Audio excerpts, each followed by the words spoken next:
freedom of choice is an issue that you talk about a lot as an American simply because that's part of what democracy is all about. And we really realize that you make good choices and bad choices. What we don't talk a whole lot about are a child's choices and how we can form that, and how much freedom is too much freedom, how much freedom is too little freedom. And I have with me today Pat Holt, who is the author of Choices Are Not Child's Play. And Pat, I want to welcome you with us today. Oh, thank you so much, Bonnie. It's a pleasure to be here. You know, I thought a lot about choice because I was a reporter. And freedom of choice was a very important thing to me as a reporter. It allowed me to do my job in a very broad-based way and to accurately report everything. I have not thought of choice, however, a whole lot when it comes to raising children, forming teenagers and adolescents, and what all that takes in. I'm interested that this book came to be, and I'd like to know how it came to be. It came to be because I began my teaching career working with the emotionally handicapped and the mentally retarded in Santa Monica, California. And if you tried to say, sit down, there was immediate defiance. And I had knives pulled on me the first year of teaching. I was 20 years old, chairs thrown at me. This was emotionally handicapped. You know, I think a lot of us have this conception that if they're emotionally handicapped, they're very malleable. Some are very withdrawn, almost at the point of being catatonic. The rest are extremely aggressive, Really? tending on violence. And these were 4th, 5th, and 6th graders, Bonnie. These were not junior high and high school. Well, I was so angry with the Lord for getting me into this mess. Mm-hmm. And it was just neat because I could just have my tantrum and confess it. Right. And then I said, okay, now I'm here. I've signed my contract. Now what am I going to do? You've got to give me wisdom on this because you promised us. Now what am I going to do? And that's where it started from when I was 20 years old. I realized that any time I told them to do something, they wanted to do the other thing. If I said we're all going to have ice cream, nobody would have wanted to have ice cream that day. So that's when it started. But I knew that if I could say, you have a choice. We can go out for recess now, a little ahead of everybody, or we can go out a little bit later and then stay longer than everyone else. Then I could give them a choice, and that left the decision up to them. I was diffusing the power struggle that they were so used to and thrived on. That was the beginning. And now 25 years later, I can tell you it works. It has worked with every type of child, and that's why I wrote the book. I was going to ask, now the crossover on this, these were emotionally disturbed children. Absolutely. When you cross over and you find children who intellectually are normal, was it the same? Exactly the same, because there is some defiance in all of us. The other thing, let's assume, Bonnie, that there isn't any defiance. There are a lot of people out there that are making bad choices. The majority of them are making bad choices. So let's say that you have this quote-unquote normal child who's very pliable and agreeable. Their parents tell them what to do, and they do it. Now they're growing up. They're going to have to make some choices. They've had no background making choices. How can you make good choices? How can you do anything well without experience? Okay. So you're telling me that choice is almost something that can be taught. I believe that, making wise choices. Now, of course, this gets back to how it is approached by the parent. But yes, I believe it can be taught, as I've seen it in the classroom, in the church, and in my own home and other homes. Is this a unique concept? I asked because I figured my choices always came from gut reactions. The important things you sit down and you try to ponder very carefully. Do I go to this college or that college? And yes. Am I going to, but in a lot of ways it was, well, my gut feels this way, so I'm going to go with this particular choice. Am I pretty much the norm out there? You're the norm, but fortunately for you, you made some excellent choices. Not everyone's gut feeling is going to lead them along a path that's going to be positive. And would you go as far as to say that where society stands today, which is really pretty bad when you take a wide look at it, can we look at the fact that we have not learned the art of teaching our children how to make choices as a real place to point the finger at? Absolutely, Bonnie. You've got it. Beautifully said. Okay, then let's talk about how you correct it. I mean, we've pinpointed the problem. Mm-hmm. As a general society, we make lousy choices. Absolutely. And we don't tend to learn from our mistakes. I'll even go as far as to say that. I mean, unfortunately, when we make a bad choice, does it come back and say, no, don't do this again? No. As Americans, we have a tendency to, well, let's play it over again, and maybe this time we'll luck out. You know, even though it wound up miserable that time. Right. So we're not doing so hot. How far back do you take it? When do you start, and how? Ideally, you take it back to the beginning, when the child is first born. And as soon as that child has any understanding of communication, the SOC approach is what we're calling it, goes right into effect. Let's take that child in the high chair, and maybe you're showing two cereals.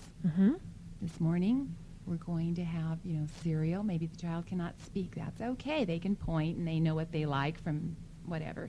So you show this one or this one. That's your situation. That's the S in the SOC. Now, let's just say that you had decided that, no, I'm just going to have today's cornflakes, and I'm going to shove it in front of them. That's when the child... That's when you're asking for the power struggle. You're asking for the no. You're asking to have that thing thrown in your face. But this is a choice. Anytime that you give me a choice or I give you a choice, you are raising my sense of self-worth, and you are acknowledging that I have dignity, and you're treating me with respect. All right, that's the S. Okay. Situation is breakfast. Option are the two cereals. Okay. The child makes a choice, this very young child. Now, if it's your choice, maybe I knew you didn't like oatmeal that well. I, as a mother, thought that you'd rather have something else. However, you made the choice. You are going to live with it. That's the consequence. The third C, so we've had our situation, the options, the child made the choice. The child must now be responsible for the consequence. Underlining this and surrounding this is the third C, which is consistency.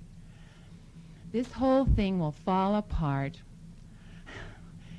if Mom breaks down and says, oh, okay. Exactly. Eat the cornflakes. Don't even say that out loud, Bonnie. Yes, that is true. The parent has, if it's going to work, the parent makes a commitment to consistency. Because every time that you become inconsistent, the child knows it can play you like a violin. The child knows that he or she can play you like a violin, and you've got at least 9 to 12 times before you can. The child will believe consistency. Okay, now let's intersperse reality here just a bit. And this sounds great, but, and I'm not a mother, but I've been around kids. Okay. So I got this 2-year-old wonderful little tot sitting in my high chair, deciding to go with the oatmeal, doesn't want the cornflakes, hates the oatmeal. Exactly. 2-year-old tot starts screaming at the top of her lungs, which I understand they're quite able to do at the age of well, 2. Yes. And this could go on for minutes. I mean, long lengths of time. Do you just ignore 2-year-old tot? Because how much of a reasoning ability? I mean, with a 7 or 8-year-old, you could sit down and you could say, okay, now let's discuss this. Adult to 7-year-old. This is what you did. This is what happened. This is what you live with. Now, next time you'll know better, right? So let's just get through this part and go on. 2 years old? They're a lot smarter than we give them credit for. And I can give you, in a moment, I want to finish with a cereal thing, then I can give you an actual story from my own children. But what I would do is, let's say that they really hated the oatmeal, they didn't want, they kept, they're pointing, well, of course, they're talking, and they're telling you that they want the other one, and you're saying, no. And then you don't want the oatmeal, no. Well, then you may get down. And just that simple. And then the thing of it is, you're not getting cornflakes, period. I mean, this is it for breakfast. You've made your choice. You're living with the consequence. You see, what are you doing? You're building some character. I'm responsible for my choices. And at 2 years old, we can do this. Oh, so much you just can't believe. I did something with my own son, and it's in the story is in the book, and my son was about 2, and he had learned to say please, and we're in the high chair, and you need to say please before you get down. Now, he knew how to say please. He'd said please. This morning he was not going to say please. Part of this, too, Bonnie, we haven't gone into, you need to let the people know what the consequences are, these children. Before we start setting anything. Yeah, before we roll into it. You always like to know that you have a choice, but then what are my consequences? I mean, are they out there somewhere in the blue yonder, or are they... Okay, so we really have to set perimeters here. Exactly. All right, as soon as you say please, you may get down from your high chair. You will not get down from your high chair until you say please. Woo! You see, and the minute you say something, you know that you're going to have to follow through. Now you can have that child in the high chair all day long. this was something. I mean, this was the first extraordinary battle of the will with my son. And it went on. So how long? He needed to have his diaper changed so badly, I cannot even begin to explain to you. If you can only, in your wildest imagination, anyone who's a mother, you know what it's like. They've had breakfast. They've got this whole thing here. And I'm also thinking of the headlines. Yeah, child abuse, right? Mother leaves child in dirty diaper for 12 hours. To be consistent. That's right. So, I knew we had to change. I said, well, are you ready to say please? And then I went and did the dishes. Now, are you ready to say please? No.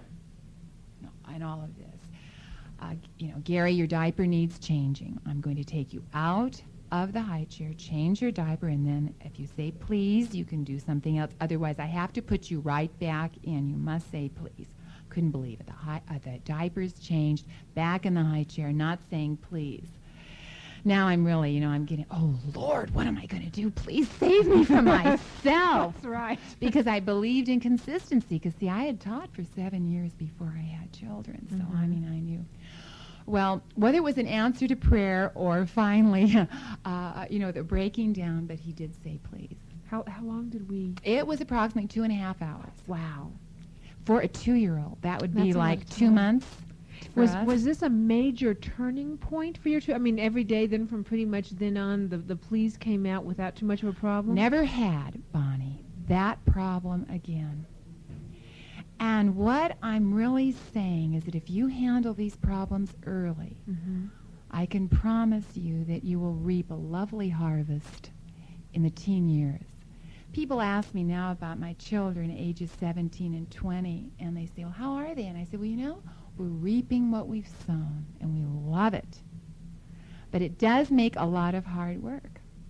I was going to say, now, what's really interesting in this whole thing, and let me throw this in, you were lucky because I'm going to gather from your conversation that you stayed home with your child.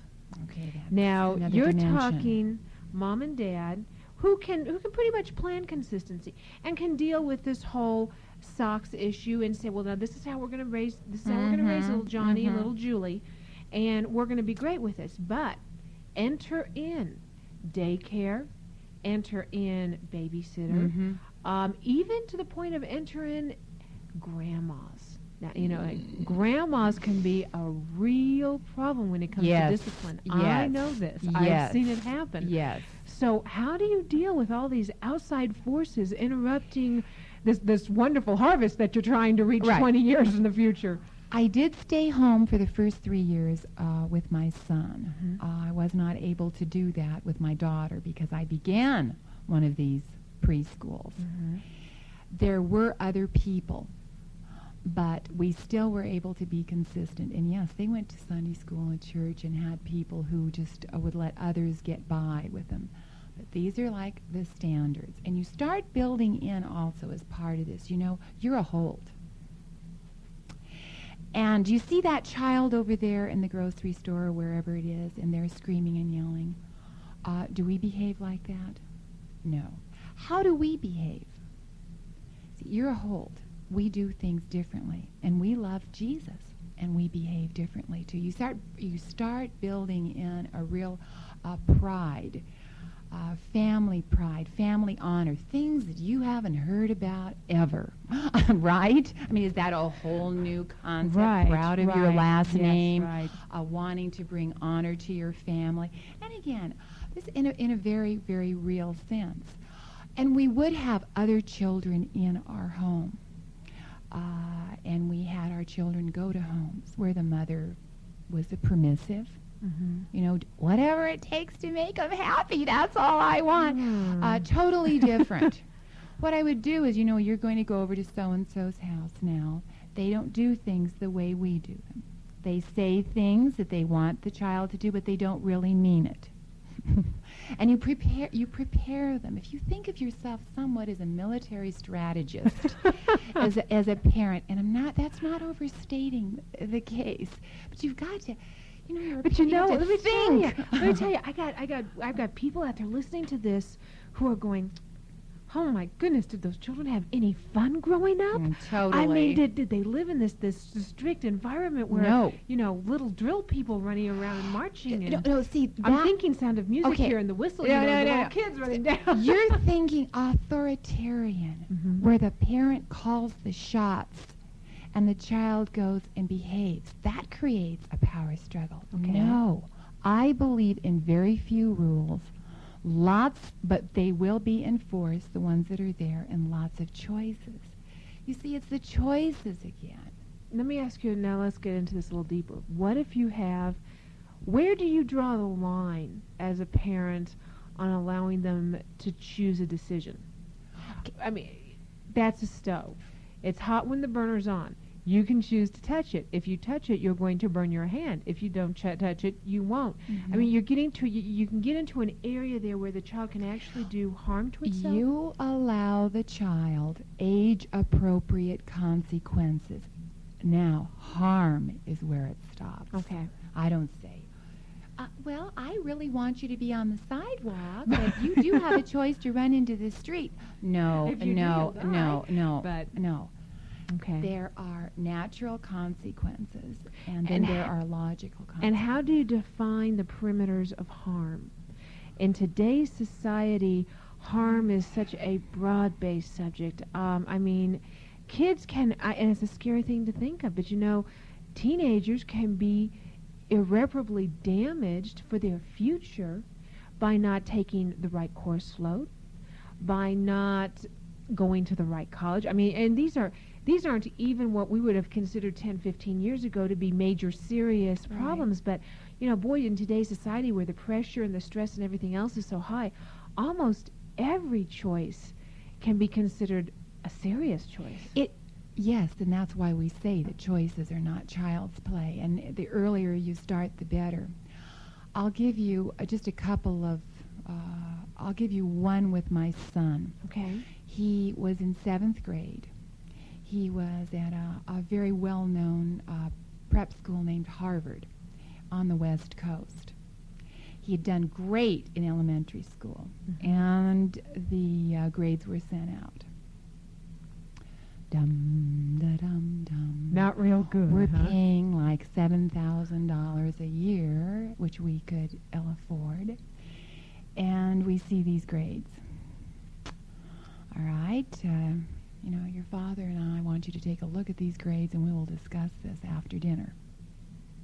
Again, there are a lot of we could talk about everything. In other words, you're not going to make the dinner table a fighting thing.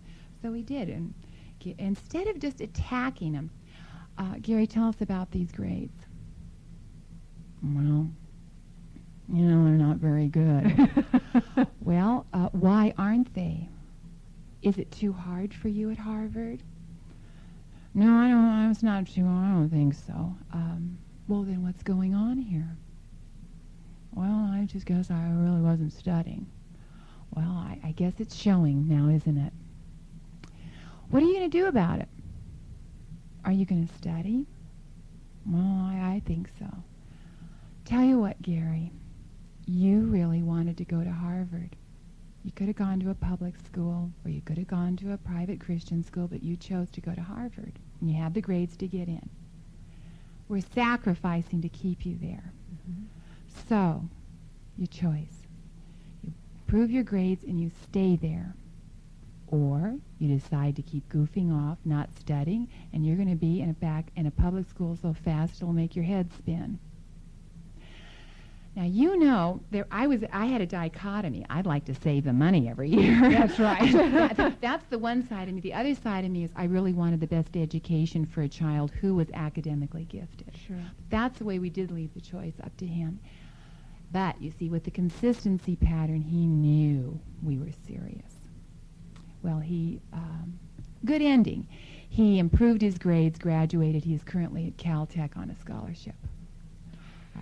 So, but you almost, it was the consistency that I pretty much allowed that outcome. Exactly. Now I'm going to give you a recent story that just happened 2 weeks ago. My daughter, driver's license. She's got an old hand-me-down car. We're having record-breaking, history-breaking, record-breaking heat wave. 112, 115. Now, you know what old cars, how well they like the heat, right? Mm. And my daughter gets the idea to go over Malibu Canyon Road to the beach. Okay. My reaction is, and I don't say it, again, this is part of the self-control of the parent, don't you know cars don't like the heat? I know you're going to break down, da-da-da-da-da, the whole mother bit. But what would she say? Oh, Mom, it's really hot. I'm not going to break down. I've never broken down, you know, and we want to go, and we want to have fun. It's my vacation, too. All this stuff, right? So I did say, well, it's very hot, you know, and I don't blame you for wanting to go to the beach, but cars don't like the heat, and the older they get, the less they like the heat. But, you know, if you guys want to go, it's up to you. She, of course, elected to go. Why am I not surprised? Right, why am I not surprised? Why am I not surprised? How does the beach sound to you right now? That's It sounds great, doesn't it? Malibu, you know. Yes, I would go. Boogie boarding, body surfing. But I decided my choice was to stay by the phone. What a good mom choice. My choice. That was it. It happened to be my week off, which was very convenient. So anyway, she went, and about now we're heading towards sundown, and the inevitable phone call comes. Mm-hmm. Stuck, bang, on the road. And, well, what are we going to do about it? Okay, so you call the auto club, then call me back and let me know what happens. Again, did I race out there to rescue her, calling the auto club, all those things? No. We're here to build character and responsibility. So she had to, you know, call the auto club on her own and let me know what was going to happen. They were going to be there between 45 minutes and an hour. In the meantime, my baby's out there for an hour. My baby's there, and, you know, but she was able to be in a gas station.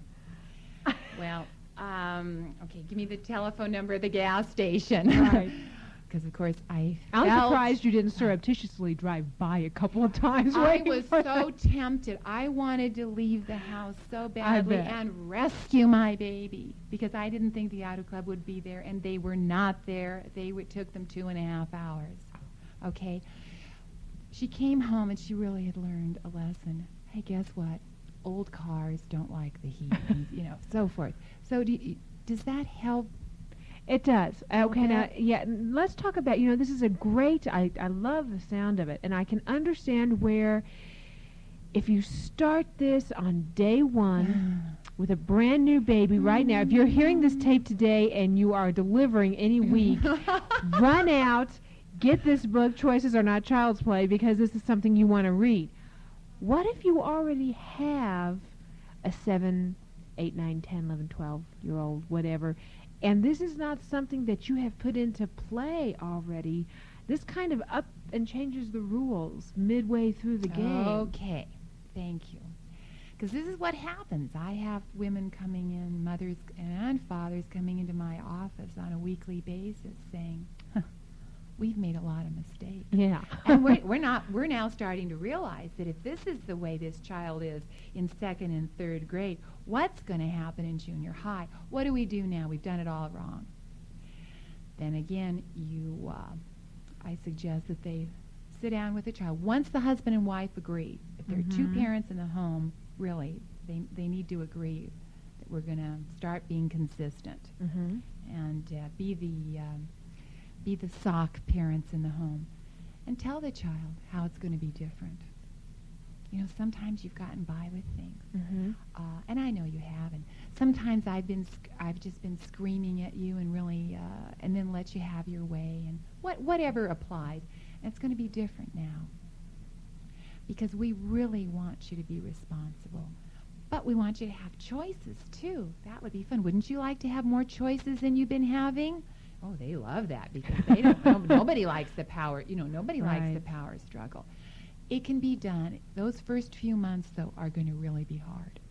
Who are they harder on, kid or adult? They are harder, I believe, on the adult, because children are resilient. Adults are far less resilient. They're more tired.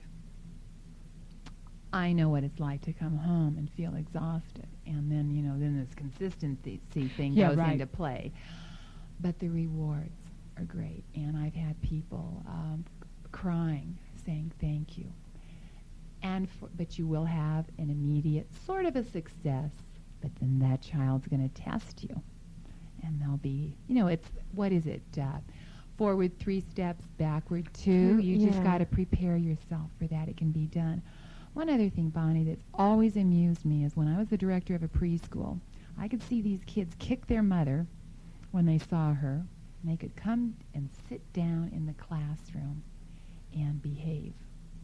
It's what was expected out of them. They knew they could get by with kicking their mother or saying, no, no, no, and all of this, and yet when they came in, they knew it was a different setup. So children are very resilient. They truly can adapt. And when you diffuse the power struggle, you got to remember you're getting rid of this power struggle. Right. You brought up an interesting point. I want to throw something in here. You said what we expect of them. Now, I am a firm believer that as a nation, we have set low expectations for our children.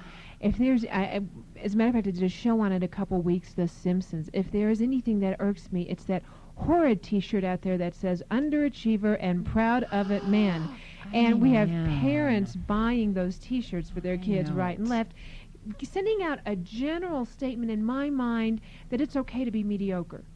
Exactly. And what, of course, we need in this nation is one more mediocre individual. You know, like we don't have enough of them running around anyway.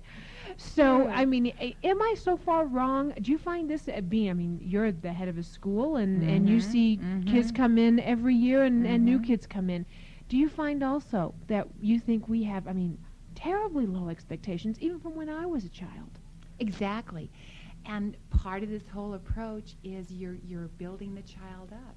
I know you can do it. I think you can do it. I have enough respect for you to give you these choices. And I believe, too, that you can be responsible for the consequences. I can tell you one thing, that my children, my own children, have a lot more self-confidence at their ages than I ever had. Because I came from an authoritarian home. You do it, and you do it because I said it, and I'm the parent. That's why. And don't ask any questions. That's always fun. That's always fun. And so it's constantly, what did that say to me? You really aren't any good. You're really worthless because you don't count. And that bred in me a desire to rebel like I can't tell you. This is the end of Side 1. Please turn the cassette over at this point for the continuation of the message on Side 2. Do we find that if we give the child more choices, if we raise our expectations of them, do they usually live up to that? I mean, it can't be 100% because nothing's perfect. But do they usually live up to those expectations and live up to that challenge? They do. They do it because I can see it in school. As I said, even when the parents aren't doing it, we just sort of expect it. And you can almost tell when you start giving a child choices, like when I'm doing something with the 6th grade boys. And let's just say something so mundane as you can't believe. you have a piece of furniture. There was a real heavy desk, and there were these 6th grade boys around last week, and I wanted it moved, let's say, from here to there. All right, so I called the 3 of them in, and wonder if I'd have said, now we're going to move this desk, and this is what you will do. You will be here, you will be here, you will be here, and I will be here. And then you follow me, and we will go. See what I'm saying? Mm-hmm. I'm running this whole show. Well, I had in my head how it would be done, but what does it really matter, right? I mean, in this desk moved. They'd get the desk moved, so why not build somebody up, right? I said, okay, guys, I can't do this, and you're so strong. You're much stronger than I am. Do you have an idea? We need to get it over to the gym. How are we going to move this thing? So then they're talking, they're having ideas. But right away, you're elevating them. I appreciate your ideas. It's all right. And we got it over there. It wasn't exactly the way I would have done it, and they made a few changes midway, but wasn't that okay? And this brings up another interesting. I want to pick your brain just a little, because what it occurs to me that you have also done, as well as elevating them, is you have allowed them to be creative. Yes, and I believe in that so much, and that's why the perimeters are wide. Few rules, not 1,000 rules. With space to fail, space to be creative. Yes, thank you for saying that. Well, I like that fact, because I also think that we have come to the point that we really narrow down our children's focus and their scope, their abilities to expand, because we have a tendency to say too many yeses and nos to them and not enough, I don't know, what do you think? Exactly, and that is something that you say a lot in the SOC approach. I don't know, what do you think? Uh-huh. And so many times I don't know. Or let's say that you do know, but then you can say, what are your ideas? Is it a hard method to learn? I mean, it also occurs to me that we're asking an awful lot, possibly, out of parents who feel strung so tight right now, one more little thing might break them. It's true, except they're already so weary from the power struggle, and they're so tired of being the bad guy that a lot of them, when they come to you, they are ready for it. They're more ready for it than some of them know, and when you explain it to them, they say, yes, I want to do this. But will I lose the little control I have over the children? I have such little control now. Right. No, you're going to get more control, because you're going to give them these choices and consequences. Where does discipline play into this whole program? The consequences. Is it always something that, let me see, how do I, okay. I'm used to the kind of discipline that says, you have to be home at 10 o'clock. You weren't home at 10 o'clock, you're not going out for 2 weeks. That is not necessarily self-imposed consequences. I made a mistake, I didn't get home, but the consequences are imposed upon me by my parent. How much of a disciplinarian are you in all of this? Do you believe in real firm consequences?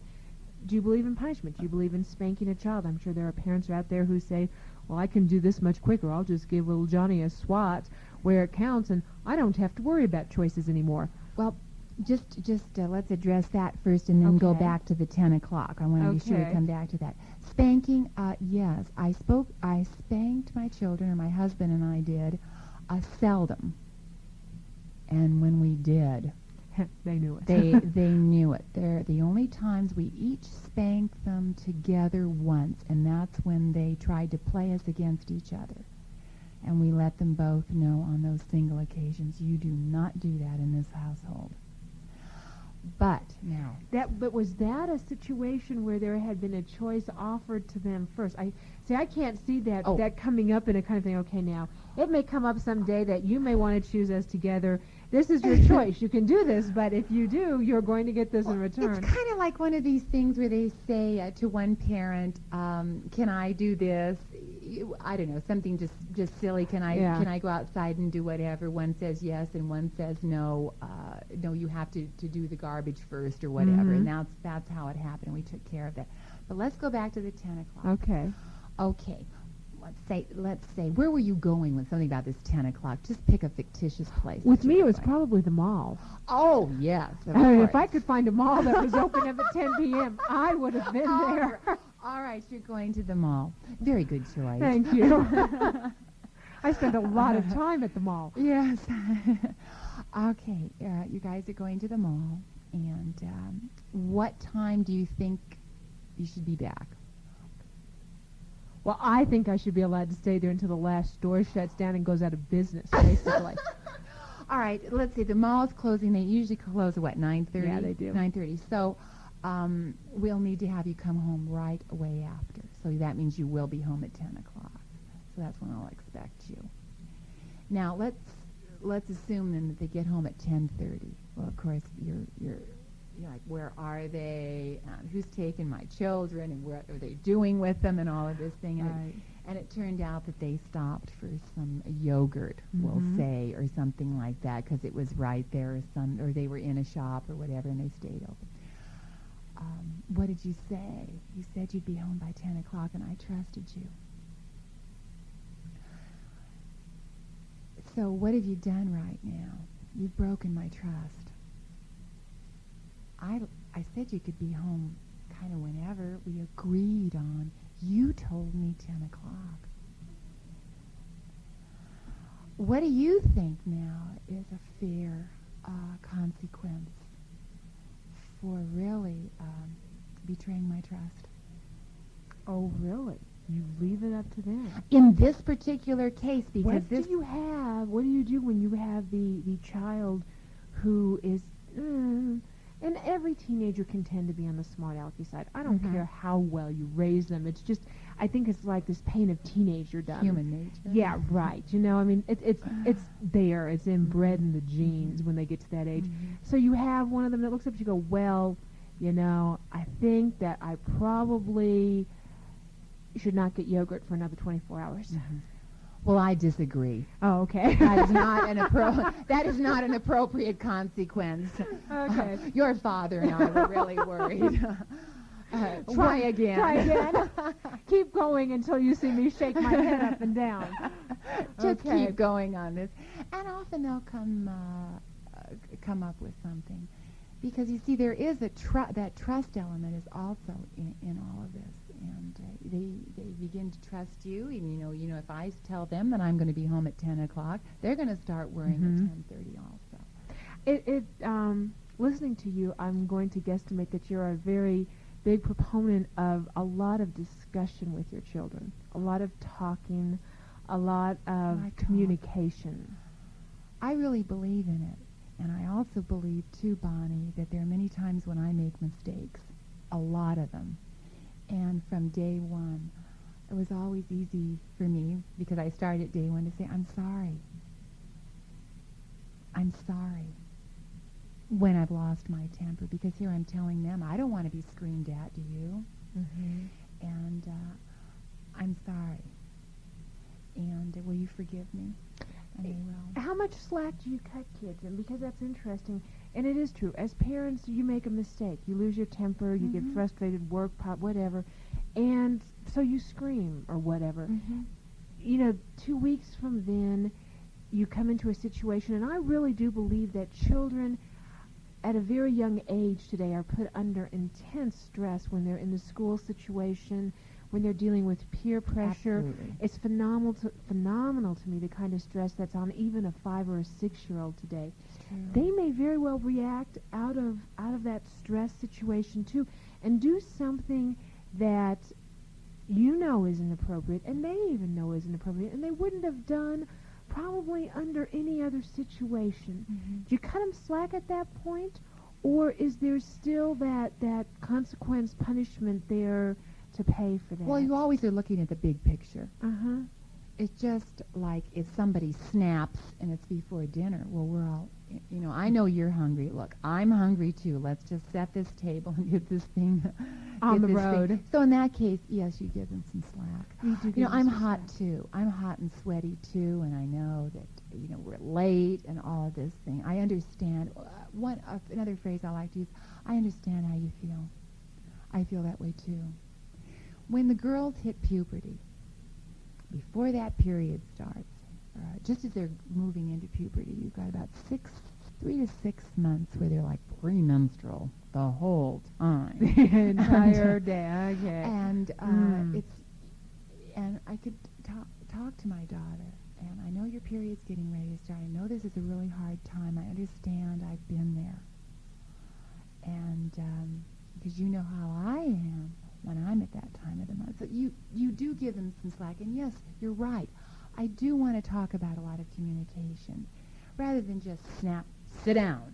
Mm-hmm. If they're saying, I've had a terrible day today.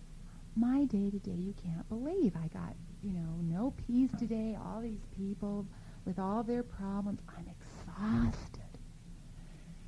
And that encourages them then to talk to you too.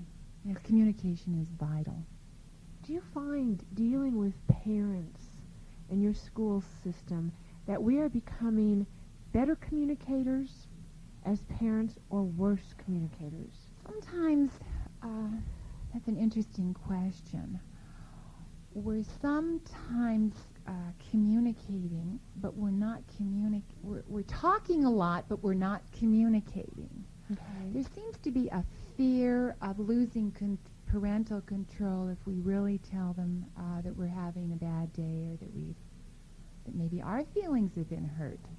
So just excuse me for a minute. I just need to think a couple of things through before I listen to your story. Right? They'll want to share about something, and let's say that you really have a pressing problem.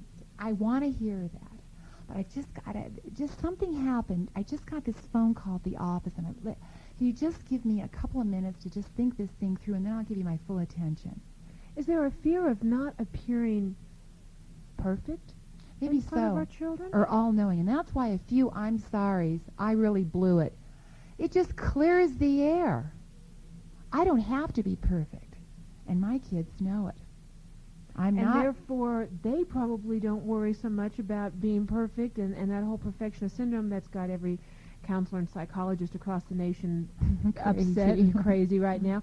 Maybe we can put a stop to inbreeding this in the next generation. And it's just like my daughter, with the car thing.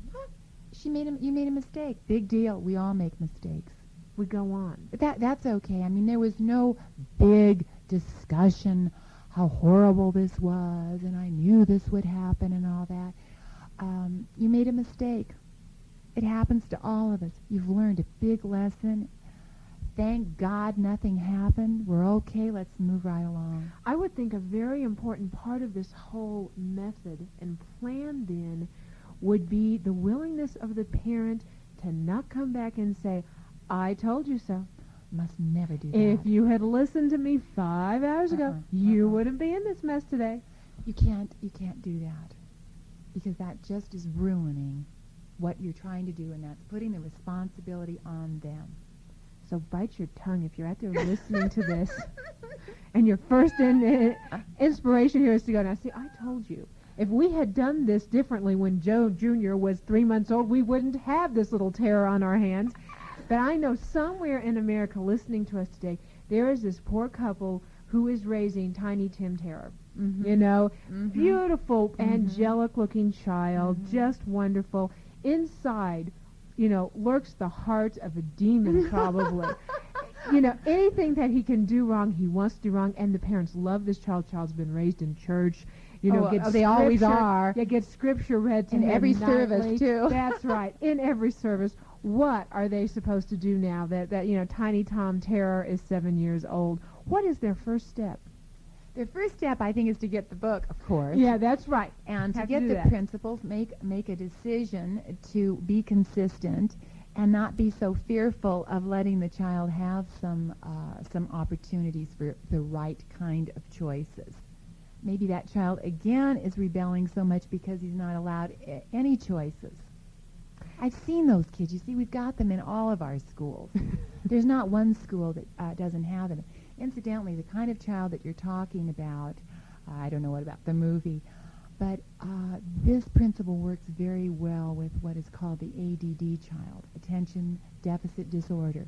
We used to call it hyperactivity. and Probably they used to another give 5 medicine years. for it, right? Well, they still do, but it works well with these children too. In fact, is the more of the Tiny Tim terror that you have, the more important consistency is. You know, we sit in a world where gang problems are increasing every day, where everything from shoplifting to drugs, it's no longer something that bad kids do. It's something that every kid is confronted with. I think parents, and I think they have a right to be, I think they're terrified. I think a lot of people who are single and thinking of getting married, or married and have no children, or thinking of having children, are terrified. I don't blame you. I don't either. At the thought of bringing a child into today's society. And I would imagine that a lot of the controlling today, and I realize that our society has, it came out of a puritanical, heavy-handed, the father is the patriarch, you'll always do what dad says. But we got to a point where we really passed out of that too much. Yes, I mean, we went from all the way over there on the right to do whatever feels good over here on the left. And then now we're hitting the 20th century. We are reaping in a big way what we have sown. But now parents are going back to I've got to protect my kids. I've got to make sure that they turn out okay. They'll only see these movies, watch this television program. They're never going to read that book. They're never going to go to that store. I'm never going to wear black because heaven forbid that may turn them into a Satanist if they wear black. And, that they'll never turn on a radio because they may hear the wrong music. And that sounds, and I know I'm taking it to the real extreme here, and that sounds weird. But I can see parents sitting there thinking, well, if I just protect them and if I just isolate them, then they're going to have a better chance. Maybe from certain things, but that's why I believe the choices are out there, and you need to give them the age-appropriate choices all along, from the cereal box right on till they're driving, all the way through. And with a lot of the discussion, they will become educated to making good choices. The minute you say to me, you can't go there, well, now I want to know, what is it? I want to go. That's what happened in my home. It just does something to me. We never told our children, Bonnie, that they could not listen to rock music. What did you tell them? I've got parents sitting up very attentive right now because you've hit the hot topic. What did you tell them? We never said they couldn't listen to it, but before they got to the age where maybe they would want to, we had discussed some things about it. We had all kinds of different music in our home that we felt had appropriate lyrics, and we had gone over some of the lyrics. Before they hit that time, we'd gone through some of the things. Well, what do you guys think about rock music? Well, I don't know. Some people are listening to it. And you can kind of go through it with them together and just say, these are the things that it's having in it. Why don't you just take a look at some of this stuff? And this is why we choose not to listen to it, and why we really we don't. I don't think this. What do you guys think? Does this sound like something that would be in keeping with our value system as a family and what we believe? And they came to the conclusion it wasn't. And so we didn't have that power struggle. What would you have done if your daughter came, or what would you do? I mean, not done, nothing. What would you do if your daughter came home next week and said, Mom, there's a Motley Crue concert. It's going to be in 2 weeks. And it's not like I'm really into them or anything in a big way, but everybody else is. And it's just going to be a Friday night thing, and I'm going out with a gang. It's not like I'm going by myself or with another guy. It's going to be the gang of the girls. There's going to be 7 of us, and we'll be fine, and we're going to come home right after the concert. And I really want to do this, Mom, because it's a group thing, and all the girls are going. Okay, now, You've got me at a tremendous disadvantage, and so I'm going to do it exactly the way I would do it. Okay. I've heard the name Motley Crue, but I honestly don't know anything about them. Okay. I don't know about the kind of things, their lyrics. I don't know about that. Do you? What is she going to say? Well, yeah. What I kind do. of stuff do they do? Do you know? Well, I mean, yeah, okay, so, well, their lyrics have a lot about sex in it. And every once in a while they talk about Satan, but I don't really think they believe it. I mean, it's not like they're really Satanists or anything, Mom. It's just, it's a gimmick, you know? They just sing about it because that's what's happening. And it's not like we're going to go sleep around with them or anything. And sex is everywhere, Mom. I mean, it's a part of life. Yeah, well, we know that because we've talked about that. What I wish we'd do before we can decide whether they're going to go to the concert or not, I'd like to have you bring home some of their album covers that don't they have the words on them, on the album covers? Yeah, they have like lyric sheets. Okay, in and them. then let's talk about it, and we can go through that. Because honestly, I don't know whether it's a good thing. I can appreciate why you want to go with your friends, and everybody's doing it. There's a lot of stuff that you've chosen not to do that everybody's been doing, but let's talk about it. I'd like to see the album covers. I'd like to go over the lyrics, and that's what I would do. Okay, now, so I bring home this album cover to you, and I these am like, lyrics. wow! That's right. Oh no, not my Because I can tell you what these lyrics are like. They are not good. So I bring home these lyrics, and I bring home this album cover to you, and I present you very proudly with my collection of Motley Crue junk, just for you. Okay. All right, well, we have discussed with our kids the G.I. Joe garbage in, garbage out. Mm-hmm. And how is this going to help you reach our goals as a family or your personal goals?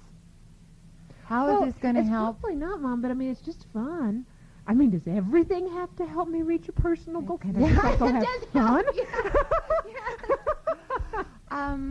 You got to give me some reasons how you think this is going to help you as a person.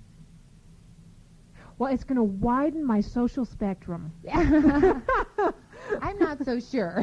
You don't think so? Basically, bottom line then in this is... In our discussion, I'd really prefer if they would choose not to go. Choose not to go. No, you know what? That one hasn't come up. I just thought of something which could be a consequence. If you choose to go, I'm going to. Oh, now there you go. I'm going to go too because I really want to know. And I don't mind, I might handle it. Again, this is a whole new thing because I told you it didn't come up. Right. And I think it's from what we've done in the past and introducing a lot of stuff. I think I would attack it with a way that I'm going to be in on it. And, that's not such a bad... It just might do that. And again, I know one thing I'll tell you with kids that come into the office to see me for bad language or whatever. Mm-hmm. One of the things I like to say is, I've heard it all. And there's nothing that you can say that will shock me.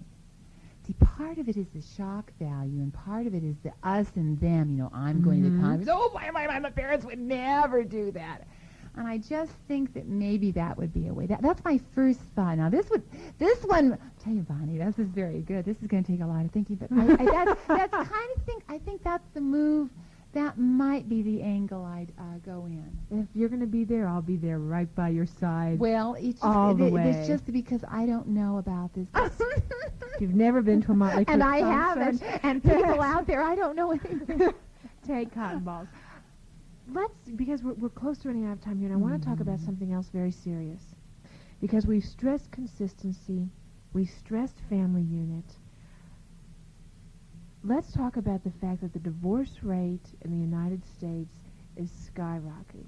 In church, out of church. That's true. I don't care where you are, Absolutely. who you are. And from listening to this, I think a lot of what I hear is built upon not only consistency but security. Yes. Knowing mom and dad aren't going to change and do an about face in 24 hours. Mm-hmm. Mm-hmm. I feel safe. There's a lot of, I feel safe in asking mom if I can go to Sally to the concert because I know she's going to give me the option, and I can say no, but I can still go back to Sally and say, well, we talked about this, and this is my way out because I really don't want to go to this concert anymore. Exactly right. So what do you do when you toss into this whole ball of wax, Mom and Dad are getting divorced? All right, we do have, of course, those situations, and we have the situations then with the remarriage, and they have one set of family standards. And now we have the single mom or the single dad that has the sock approach standards. Mm-hmm. It's the same thing as a little kid who kicks the parent at the door, then comes in and behaves. When you're in this house, these are the standards. I've seen this happen. I have a very close friend, and she married this divorced man, and they have the 2 children some of the time. Mm-hmm. And the other mother, the natural mother, is a permissive mother with all of that. But when they cross the threshold, they move into a new Dimension of time. and at once you get over the fact that it's not permissive here, it's worked even with a stepmother and a natural father. Does that initial breakup, mom versus dad, cause enough of an upheaval that you're going to have problems continuing with this consistency? I mean, do the kids come back and say, well, you've always told us that communication, well, what happened to you guys? Obviously, you don't live by what you say. Sure, that kind of thing can happen. And how do you deal with that? That's a whole nother topic. That's a whole nother book. That's a whole nother book. That's the way I like to end these interviews. Give you an idea for a whole nother book. Simple answer. You can go off, you can write it, it can have 12 chapters, and next year we can continue this conversation on how do you deal with the whole socks issue and the realm of today's increasing divorce. You know, I appreciate you being here, and I want to ask you one last thing. You know, you deal with a lot of kids, and you deal with a lot of the trouble and the turmoil that's going on. What is the one thing that you would really, if you had a chance, and you're going to have a lot of parents listening to you today, what do you want to tell them? I mean, from all of your insight, from dealing with a lot of the troubled kids, the kids who are going through rebellion and phases and stages and all those things that psychologists and psychiatrists tell us our kids are going to go through, what kind of word of encouragement would you give? There is hope. Hope is a 4-letter word. And I see changes. It's been amazing. I've seen boys in 4th grade. The parents have just divorced. I'm thinking of a wonderful boy right now. He's in 6th grade. I never believed in my heart that he could change so much in 2 years with the divided home. But he's done well. The children are resilient, and the consistency and the love. I would just continue to pour out, your consistency and your love is just intermingled. Thank you. Choices Are Not Child's Play by Pat Holt. If you are a parent, if you're considering being a parent, go out and get the book. And maybe you won't end up with those kind of kids that call us on Talkback with the problems that they have. You can do some pre-advanced work before you get into serious problems. And I want to thank you for being with us today. Thank you so much, Bonnie. Thank you. This is the end of the message. For further information regarding other topics available on cassette and in printed form, write Compassion Connection, Box 36C, Denver, Colorado, 80236.